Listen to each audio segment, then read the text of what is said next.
And still with you, Angela, and Bronte mentioned it just a second ago. Further comments this week about the royal family being very welcome at the Invictus Games next year. Obviously, it is in the UK. Is this all part of this attempt to all head in the same direction?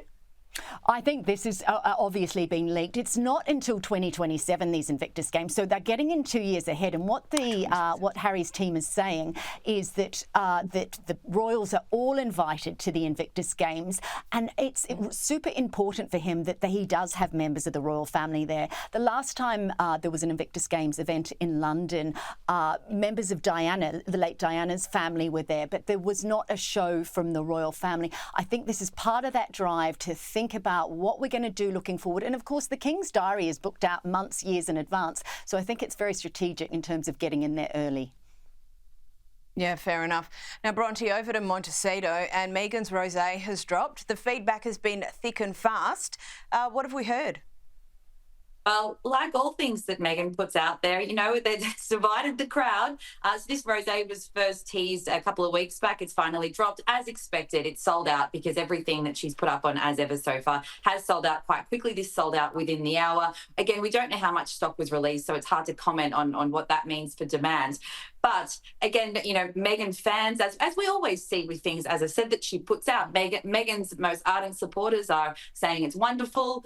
A lot of people have reviewed it as bland. I think it's interesting she released a rosé at all, given that, you know, her former lifestyle blog was named after a red wine, which is her favourite drink. I would have thought perhaps she'd move into that space. But she has spruiked this wine as saying that it is infused, this is a quote, infused with whimsy and joy.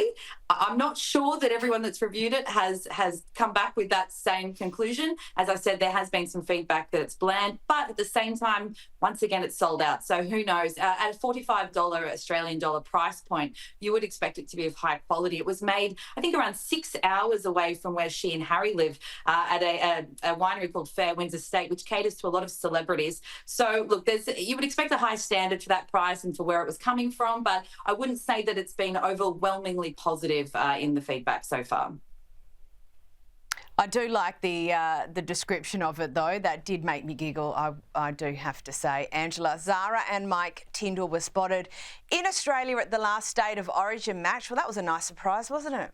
I loved seeing this. This is completely surprised because they usually don't come here in winter. They come in summer, of course, for the Magic Millions Carnival. But this shows, I mean, of course, Mike is a former rugby player and he has a podcast on sport. But what I love about this, it shows their enduring affection for Australia. Of course, they met in Manly in Sydney when Tindall himself was playing in the Rugby World Cup. But there's a lot of talk about them setting up a second home here. When I interviewed Chris Hemsworth's wife last year, she talked about their really close relationship, all those Magic Millions ambassadors that had been to each other's houses, that the Tindall kids absolutely loved hanging out in Byron Bay, that they loved the bearded dragon that the Hemsworths had, and that how when they got back to London they had to try and get this pet for one of the kids. So I think the likelihood of them spending more time here, if not indeed having a second home here, is entirely possible. And I'm all for it because they are my favourite royals.